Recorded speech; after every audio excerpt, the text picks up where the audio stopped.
Hi, I'm Balayat Khan. I'm a CPA, and I am the principal of Par and Profit, or an accounting and tax advisory firm. I've been a CPA for over 13 years, and I recently opened up this advisory in St. Johns County.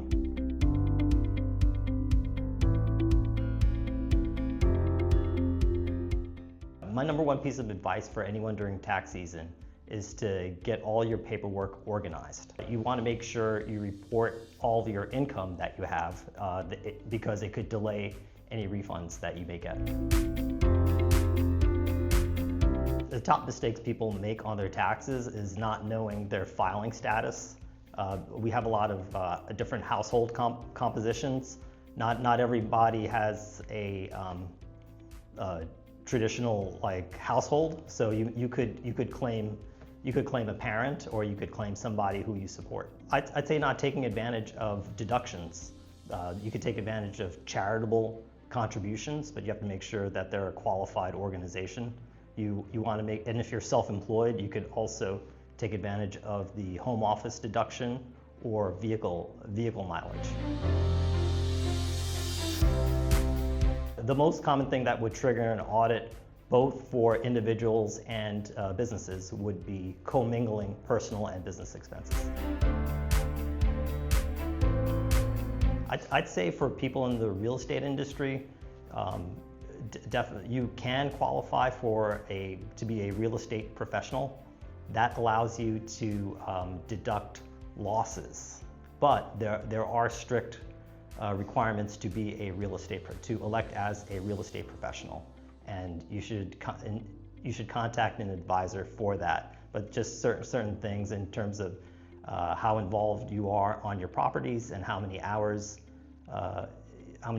you do managing your property, and keeping detailed records on that. Senior citizens get an extra $6,000 of tax deductions. If you bought a vehicle in 2025, you can deduct the interest paid on a car loan, as long as it's assembled in America. If you want your refund back fast, you want to make sure that you report all your income. The IRS already knows what you have. If there's any discrepancy, they may delay your refund. Also, you want to make sure that, this is back to the basics. Make sure your name, every one of your dependents' names, date of birth, social security numbers, they are exact. There have been situations where if it's not exact, there's going to be a processing delay, and these days it's hard to get a hold of an IRS agent. Everyone on social media is telling businesses to make an S-Corp election. And an S-Corp election, although you're going to save money on self-employment tax, it is very complicated, and I've seen people elect improperly and not file. I would say I'd say use an advisor if you do go the route of an S-Corp election. It's not something you want to do on your own. That social media myth is primarily targeted to people who are 1099 employees, that they're self-employed and they don't necessarily have FICA. They eventually have to pay the self-employment tax, which is FICA and Medicare and Social Security.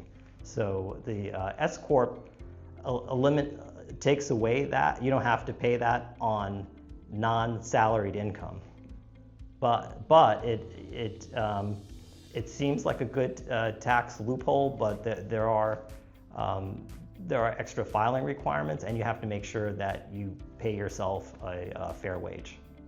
If you do file for S-Corp status, you have to make sure that you pay yourself a reasonable compensation that could withstand an audit. You could visit www.parandprofit.com. There's all my information, and there's a link for the Chamber website as well.